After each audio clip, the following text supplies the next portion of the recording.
Hello students, मैं भी Sujeet Kumar student coaching institute के यूट्यूब चैनल में आप सभी विद्यार्थियों का स्वागत करता हूं। आज हम सभी इस वीडियो में इंटरमीडिएट सेकेंड ईयर की हिंदी दिगंत भाग 2 का परिचय जानेंगे। आज मैं आप सभी को बताऊंगा कि जो भी समय परीक्षा के लिए बचा है उसमें इस हिंदी की संपूर्ण तैयारी जो है कैसे की जाए, ताकि इस विषय में, इस भाषा विषय में हम अच्छा से अच्छा नंबर सिक्योर कर सकें। तो जहां तक मेरी उम्मीद होगी, जो भी समय होगा, समय तो बहुत कम रह गया है परीक्षा के दृष्टिकोण से, लेकिन जो भी समय होगा मैं इस वीडियो के माध्यम से चाहूंगा कि एक 100 नंबर हिंदी का एक जो है बेहतर कॉन्सेप्ट आप लोगों के सामने दे सकूं, ताकि आप इसमें अच्छा परिणाम ला सकें। सबसे पहले दिगंत का परिचय मैं बताऊंगा आप लोगों को कि दिगंत क्या है। तो दिगंत का अगर विच्छेद आप करते हैं तो दिगंत का विच्छेद कीजिएगा तो हो जाएगा दिक धन अंत। दिक का यहाँ तात्पर्य जो है दिशाओं से है, और अंत जहाँ सभी दिशाओं का क्या हो जाए, अंत हो जाए। अर्थात ये हिंदी जो है अपने में संपूर्णता लिए हुए है।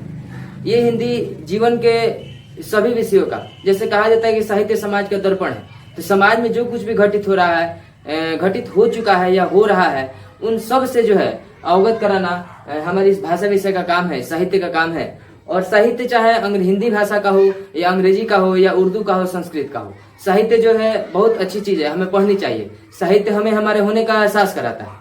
तो क्यों ना हम जो है इस हिंदी को बेहतर ढंग से जाने समझे, और इसका जो शीर्षक है दिगंत, इसकी सार्थकता को हम सिद्ध करें कि कैसे जो है अपने में सारी चीजों को ये समेटे हुए है। अगर हम दिशाओं की बात करें तो 10 दिशाओं का वर्णन हमारे यहाँ मिलता है। तो सबको अपने में संपूर्णता में समेटे हुए है ये हिंदी। तो इसका परिचय हम जान लेंगे, फिर इसको कैसे हम पढ़ेंगे मैं आप लोगों को सब जो है एक एक करके वीडियो में बताऊंगा। और परीक्षा में किस तरह के क्वेश्चन पूछे जाते हैं, व्याख्या कैसे लिखे जाते हैं, भावार्थ कैसे लिखे जाते हैं, प्रश्न उत्तर कैसे लिखे जाते हैं, निबंध कैसे लिखे जाते हैं। इसके अलावा जो है व्याकरण में आप लोग कैसे जो है उस प्रश्न को हल कीजिएगा। हिंदी व्याकरण में मैं आप लोग को बताऊंगा एक एक करके। तो सभी पक्षों को मैं आप लोगों के सामने प्रस्तुत करूंगा। फिलहाल जो है यह पहला वीडियो है, इसीलिए मैं आप लोगों को चाहूंगा कि कुछ समय के लिए इसका परिचय जो है पहले आप लोगों को बताऊं कि आखिर इसे जाने कैसे, समझे कैसे। तो आप सभी जो है जानते हैं कि हिंदी को जो है हम 2 स्तर पर पढ़ते आ रहे हैं अब तक, हिंदी की 2 विधाओं को। एक जो है हम गद्य विधा पढ़ते हैं, और दूसरी जो है हम काव्य खंड या पद्य विधा जो है पढ़ते हैं। इसे हम काव्य खंड भी कह सकते हैं या हम इसे पद्य भी कह सकते हैं। 2 स्तर पर 2 विधाओं के अंतर्गत हम हिंदी भाषा को पढ़ते हैं। प्रायः अंग्रेजी में भी जैसे आप लोग हैं कि प्रोज पोएट्री पढ़ते हैं, उसी तरह हिंदी में भी गद्य और पद्य है या काव्य खंड है। तो गद्य के अंतर्गत जो है हम बहुत सारी विधाओं को पढ़ते हैं, जिसमें हम कहानी को पढ़ते हैं। कहानी आ जाएंगे, नाटक आ जाएंगे, निबंध आ जाएंगे, उपन्यास आ जाएंगे, रेखा चित्र आ जाएगा, संस्मरण आ जाएगा, डायरी आ जाएगा,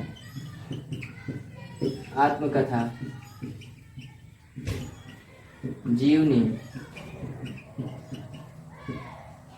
बहुत सारी विधा है। इसमें जो है यात्रा वृत्तांत हम लिख सकते हैं, यात्रा वृत्तांत, किसी का साक्षात्कार भी आ जाएगा, आदि बहुत सारी विधाएं हिंदी गद्य के अंतर्गत हम लोग पढ़ते हैं और जानते हैं।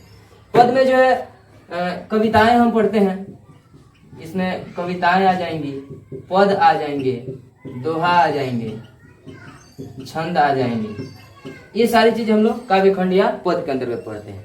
तो हमारी हिंदी भी जो है इंटरमीडिएट की हिंदी दिगंत यही है, भाग 2 यही पाठ्य पुस्तक है। और इसमें से जो है प्राय जो है 60 नंबर या 65 नंबर का क्वेश्चन जो है बिहार बोर्ड के सिलेबस में, बिहार बोर्ड की परीक्षा में पूछा जाता है। और 30 से 35 प्रश्न जो है वस्तुनिष्ठ जो है ऑब्जेक्टिव रहते हैं व्याकरण से।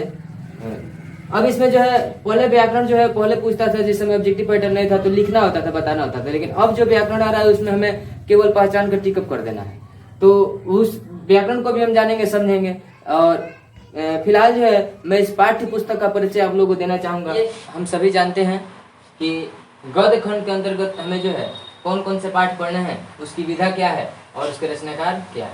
ये सारे जो है मैं आप लोगों को वस्तुनिष्ठ प्रश्न के ऊपर में लिखा भी दूंगा कि कौन से पाठ है, क्या विधा है, कौन रचनाकार है। फिर रचनाकार का जो है जीवन परिचय पूछता है या उनकी प्रमुख रचनाएं पूछता है। कभी कभी उनका जन्म का वर्ष और जन्म स्थान भी पूछता है वस्तुनिष्ठ प्रश्न में, ऑब्जेक्टिव में। मैं चाहूँगा कि सबका परिचय आप लोगों को लिखाऊँ बताऊँ, लेकिन एक बार मैं 13 गद्य में हमें 13 पाठ पढ़ने हैं, 13 पाठ का मैं परिचय आप लोगों को करा देना चाहता हूँ। सबसे पहले जो है बातचीत जो है पूछा जाएगा कि कौन सी विधा की रचना है, तो बातचीत निबंध है। फिर पूछा जाएगा बातचीत निबंध के रचनाकार कौन है, तो बालकृष्ण भट्ट है। अगर दूसरे पाठ पर हम आते हैं तो उसने कहा था है, उसने कहा था क्या है, तो कहानी है। किसकी कहानी है, तो चंद्रधर शर्मा गुलेरी की कहानी है। तीसरा पाठ संपूर्ण क्रांति है। संपूर्ण क्रांति की विधा पूछी जाए क्या है, तो भाषण है। किसका भाषण है, तो जयप्रकाश नारायण का है। चौथा पाठ अर्धनारीश्वर है। अर्धनारीश्वर कौन सी विधा है, निबंध है। इसके रचनाकार कौन है, तो रामधारी सिंह दिनकर है। रोज शीर्षक है, रोज शीर्षक कहानी है। ये जो है सच्चिदानंद हीरानंद वत्स्यायन अज्ञेय जी की कहानी है। इनका पूरा बड़ा नाम है, लेकिन अज्ञेय जी भी कहे तो याद रहेगा हमें। उसके बाद छठा पाठ जो है एक लेख और एक पत्र है। ये जो है हमारे शहीद, महान शहीद और क्रांतिकारी भगत सिंह का लिखा हुआ है। ओ सदा निरा जो है यात्रा वृत्त है, जगदीश चंद्र माथुर का। सिपाही की माँ जो एकांकी है, मोहन राकेश का। प्रगीत और समाज निबंध है, नामवर सिंह का। जूठन जो है दलित आत्मकथा है, ओम प्रकाश वाल्मीकि की। हंसते हुए मेरा कैलापन डायरी है, मलेज का। तिरिश जो है इस किताब की सबसे लंबी कहानी है, उदय प्रकाश की है। शिक्षा जो है शिक्षा शास्त्र है, जे कृष्ण मूर्ति का। ये 13 पार्ट जो है मैं गद्य के अंतर्गत पढ़ने हैं। मैं जो है जब तक वीडियो के माध्यम से या किसी क्लासेस के माध्यम से हर एक पार्ट के निचोड़ शब्द जो है, सार शब्द उसको बताऊंगा, जिससे आप इससे जुड़े प्रश्न उत्तर को परीक्षा में लिख सके। परीक्षा में व्याख्या और लिखना भी एक बहुत बड़ी चीज़ है कि चाहे दीर्घ जो प्रश्न उत्तर पूछता है उसको लिखना बहुत बड़ी चीज़ है। आप लोगों के सामने बहुत सारे मटेरियल होंगे जिससे आप लोग ठीक है तैयारी कर सकते हैं, लेकिन बेहतर से बेहतर उत्तर हम कैसे लिख सकें इसका कॉन्सेप्ट हमें तैयार करना है, जानना है। तो पाठ के बारे में जानेंगे तभी हम बेहतर परीक्षा भी लिख पाएंगे। हम जो है गेस्ट पेपर, पासपोर्ट या मॉडल सेट से कितने भी तैयारी क्यों न कर लें, लेकिन अगर हमें उस पाठ के बारे में महत्वपूर्ण चीज़ें नहीं पता है या उसका व्याख्या और भावार्थ हमें नहीं पता है या मुख्य कहना क्या चाह रहा है ये हमें नहीं पता है, तो शायद हम बेहतर ढंग से उत्तर नहीं लिख सकते। तो मैं जो है एक ही वीडियो के माध्यम से इसके बारे में आप लोगों को बताऊंगा, वस्तुनिष्ठ प्रश्न भी लिखाऊंगा। फिर ये भी बताऊंगा कि 2 नंबर के जो लघु उत्तरीय प्रश्न पूछे जाते हैं उसका उत्तर कैसे दें। 5 नंबर के जो दीर्घ उत्तरीय प्रश्न पूछा जाता है उसका उत्तर कैसे दें। 4 नंबर के 2 व्याख्या पूछे जाते हैं। एक व्याख्या जो है गद्य से पूछा जाता है और एक पद से। वैसे 2 पूछता है, लिखना होता है एक। फिर जो है निबंध अगर हमें लिखना है तो निबंध को बेहतर निबंध हम कैसे लिखें, संक्षेपण कैसे करें। साथ ही वस्तुनिष्ठ प्रश्न में यानी ऑब्जेक्टिव में जो व्याकरण के जो प्रश्न आते हैं उसे हम कैसे डील करें। मैं जो है प्राय कभी कभी जो है इस YouTube चैनल के माध्यम से वीडियो जो है डालता रहूँगा, आप लोगों के समक्ष उपलब्ध कराता रहूँगा और आप लोग जो है इसकी तैयारी बेहतर कर पाइएगा। वैसे अगर आप कोई सजेशन देना चाहें या कुछ बताना चाहें तो कमेंट बॉक्स में जाकर कमेंट कर सकते हैं। और अगले क्लास में मैं कोशिश करूंगा कि बातचीत का परिचय जो मैं आप लोगों के सामने लेकर प्रस्तुत हूँ और बताऊं कि इसमें क्या पढ़ना है या बातचीत के माध्यम से बालकृष्ण भट्ट ने क्या कहना बताना चाहे। साथ ही साथ बालकृष्ण भट्ट का मैं जीवन परिचय भी बताऊंगा, कुछ वस्तुनिष्ठ प्रश्न भी आप लोगों को लिखाऊंगा और कम से कम समय में हिंदी की संपूर्ण तैयारी परीक्षा के दृष्टिकोण से हम लोग करने का प्रयास करेंगे। आज के लिए बस इतना ही। मैं फिर किसी नेक्स्ट वीडियो मिलूंगा, तब तक के लिए धन्यवाद।